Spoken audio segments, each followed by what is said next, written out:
Hi everyone, welcome to week 3 of English 101. So this week, now that we've kind of gotten some drafting of Essay 1 done, gotten your ideas on paper, what we're going to focus on is improving those ideas, but really kind of rethinking and re-seeing what you've written.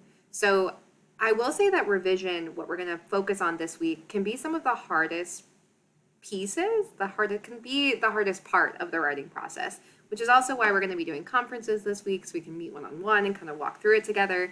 But revision essentially focuses on big picture changes. So moving, deleting, adding, maybe literally rewriting pieces of what you've written to kind of make it sound better overall. What you do not focus on in revision is punctuation, sentence structure, misspellings, those like really little things. That we'll focus on next week. This week, I want you to just focus on ideas. Take a step back from your essay, look at it with new eyes, and kind of see, okay, how can I improve what I've written already? So let's go ahead and get started. Week 3, hopefully will be pretty chill for us. There are some readings I'd like you to do, an article called How to Email Your Professor Without Being Annoying AF. Very good advice. You writing, page 82 through 94, and then a quick link that just walks you through what revision is. This week we are having conferences one-on-one. We'll talk about that a little bit. And then the other assignments you've got, blog post number 1, which I'll go through in a minute. It's kind of a way for us to kind of step away from essay 1 and kind of, do a little bit of creative writing. And then, I'd like you to submit a revision plan to me between Saturday and Monday. I've not done revision plans before, but I'm kind of interested to see how you guys do with them. So they should be pretty simple, just kind of a follow-up to our conference. All right, so conferences this week. Make sure that you check your sign up if you have not already. Make sure that you attend via Teams at the link. These are required. Like I said, we'll do a conference this week, and then again when we start Essay 4. So just twice this semester, and make sure that you attend your conference because you won't be able to do your revision plan without it. And also, it's just a requirement. So if none of the times for the sign up work for you, please email me directly and set up a time that does. So revising. We're going to talk about this in your conferences for your essay specifically, so I won't harp on it too much. But these are some questions you can kind of ask yourself as you're revising. First of all, is your thesis clear and specific? Does it include a topic and a so what? Your thesis, your overall idea, what you're arguing, what you're presenting is most important to a piece of writing. Then, do each of your body paragraphs support that thesis? If not, delete them, move them, add them.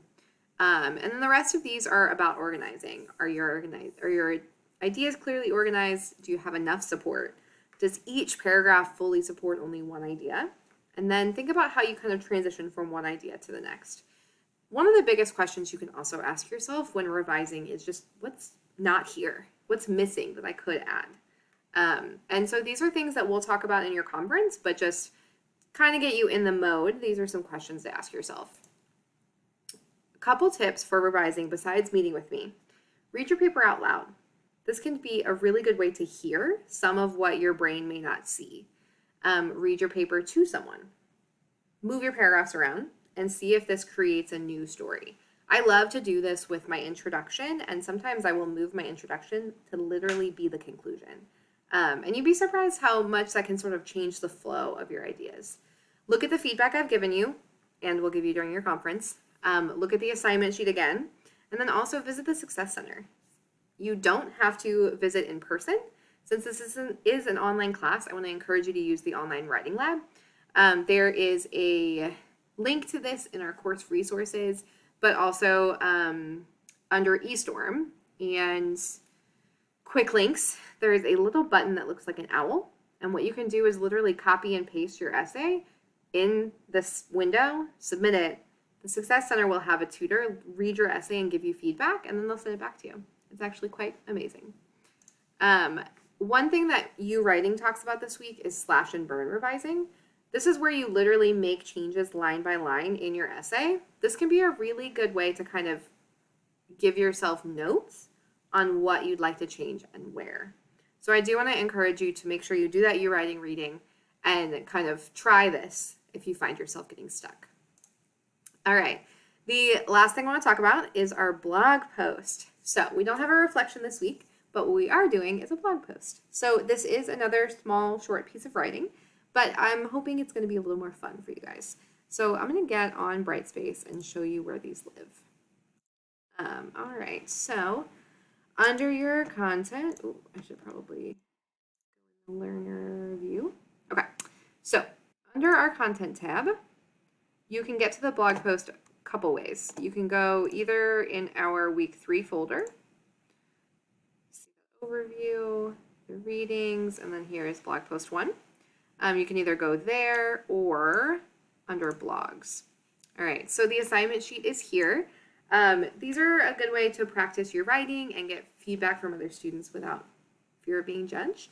So I want you to keep in mind that this is going to be read by your professor, me, and your classmates, and that we want to be engaged and entertained by your writing.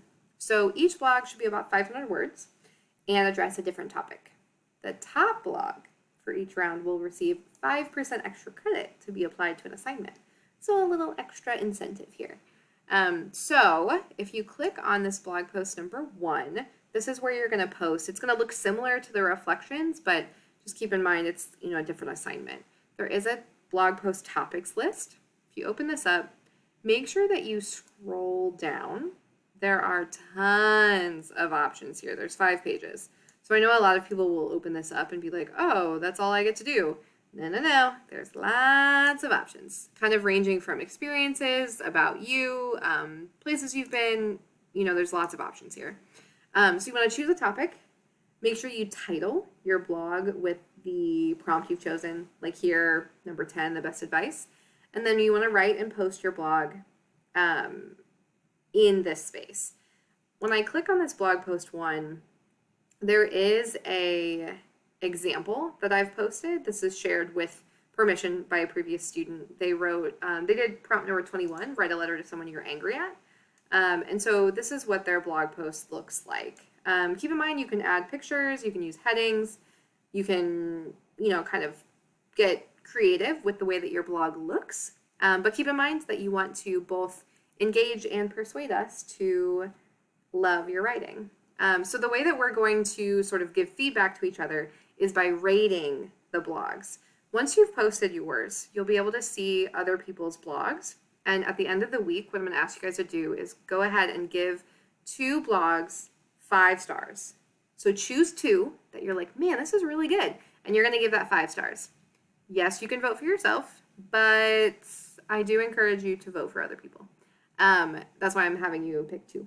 So if you want to vote for yourself, I guess. But honestly, I want you to be objective and ask yourself, okay, which of these blogs did I gravitate towards? All right, and then I'll announce the extra credit once the ratings are complete. So that's blog post 1. I'm excited to kind of see what you guys do with it. And I will also meet you during your conference. So see you then, and let me know if you have any issues.